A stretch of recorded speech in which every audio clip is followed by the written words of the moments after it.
Memasuki wilayah keluarga ke jauh-jauh, Feng Tianxing juga menahan kesadarannya dengan bijak, dan tidak melihat sekeliling. Detail yang tampaknya tidak penting adalah rasa hormat Feng Tianxing terhadap keluarga ke. Dia tahu bahwa Kecan pasti diam-diam mengamatinya saat ini. Mengikuti Feng Tianxing melalui area yang dalam dan gelap ini, dia datang ke aula utama yang diterangi oleh mutiara malam. Begitu dia duduk, setan yang tak terhitung jumlahnya keluar dan mengelilinginya dengan kuat. Dengan wajah tenang, Kecan memarahi Feng Tianxing. Feng Tianxing sangat berani. Tidak hanya dia memprovokasi hubungan antara kita berdua, tapi dia berani mengirim seseorang untuk menyelidiki situasinya. Apakah kamu mencoba untuk melihat apakah cakar iblisku masih tajam? Feng Tianxing tersenyum. Godaan ini agak terlalu jelas, dan dia bahkan tidak repot-repot menjawabnya. Dengan satu tangan di belakang punggungnya, dia berdiri dengan kepala terangkat tinggi. Saya pikir Anda adalah kepala keluarga Kecan. Sayang sekali. Awalnya saya berpikir bahwa orang yang dapat dihubungi oleh Laksamana Feng adalah yang terbaik di antara mereka. Tetapi saya sangat kecewa ketika melihatnya hari ini. Aku datang ke sini atas perintah. Aku meminta pesananku sebelum aku pergi. Hidup dan mati semuanya terserah takdir. Jika kamu ingin membunuh, bunuh saja. Mengapa kamu harus curiga di sana? Dalam keluarga sebesar itu, tidak ada pertikaian kekuasaan. Tampaknya Laksamana Feng telah membuat pemikiranmu terlalu rumit. Otakmu sesederhana tendon, dia sama sekali tidak menyebutkan apapun tentang keluarga, dan tidak menyebutkan apa yang Feng Tianxing minta dia sampaikan. Dan dia membiarkan dirinya hidup dan mati seolah-olah dia busuk, mencibir dan mengejek. Dengan sikap seperti itu, Kecan agak tidak kompeten. Dia telah menetapkan banyak skenario. Apakah Feng Tianxing mengangguk atau menggelengkan kepalanya? Dia memiliki cara untuk menghadapinya, tetapi dia tidak dapat melakukan apapun tentang respons buruk semacam ini. Suasana agak canggung untuk sementara waktu. Kecan tahu betul bahwa tidak peduli apakah Feng Tianxing sedang menakut-nakuti atau apakah dia sengaja memprovokasi konflik keluarga ini, dia harus siap. Karena bagaimanapun perkembangannya, di bawah lingkungan The Vault saat ini, dialah yang harus melemah haknya.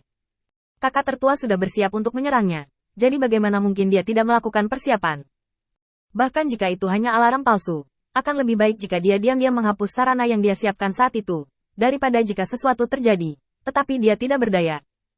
Kecan sekarang membutuhkan iblis yang cerdik, iblis yang tidak pernah berada di bawah yurisdiksinya, untuk memberinya nasihat yang cukup sehingga dia dapat mempersiapkan diri dengan cara yang tidak diharapkan oleh kakak laki-lakinya.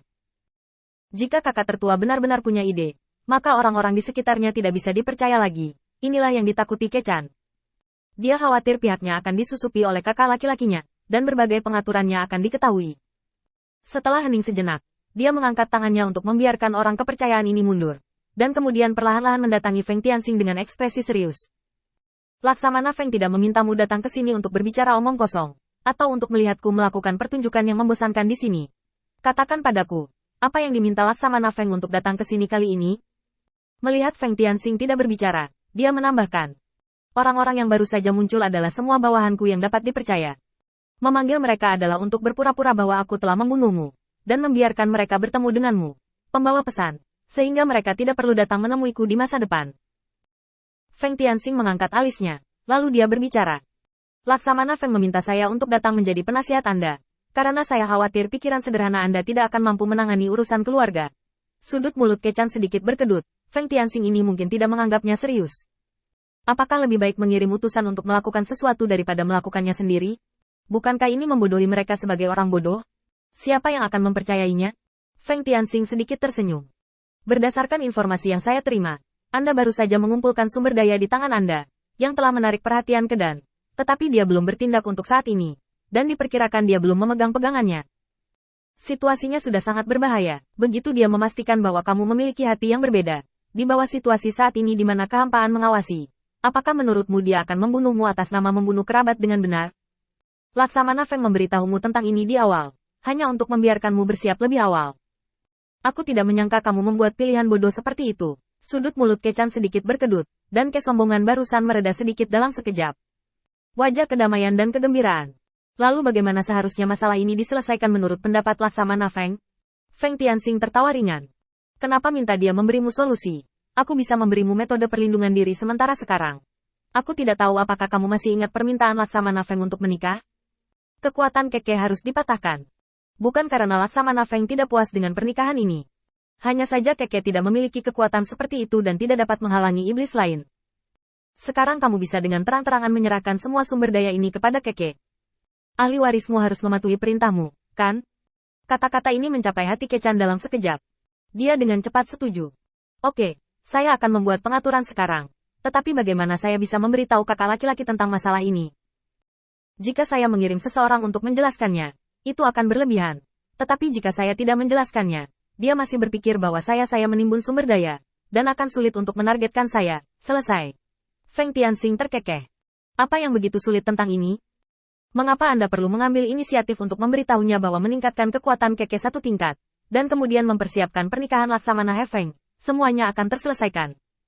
Di bawah dua petunjuk ini, Kedan secara alami akan datang untuk kesimpulan itu. Terkadang semakin banyak Anda berkata, semakin sedikit orang yang akan mempercayai Anda. Anda harus membiarkan mereka mengetahuinya sendiri sebelum mereka memilih untuk percaya. Adapun cara mengetahuinya, ini adalah hal teknis.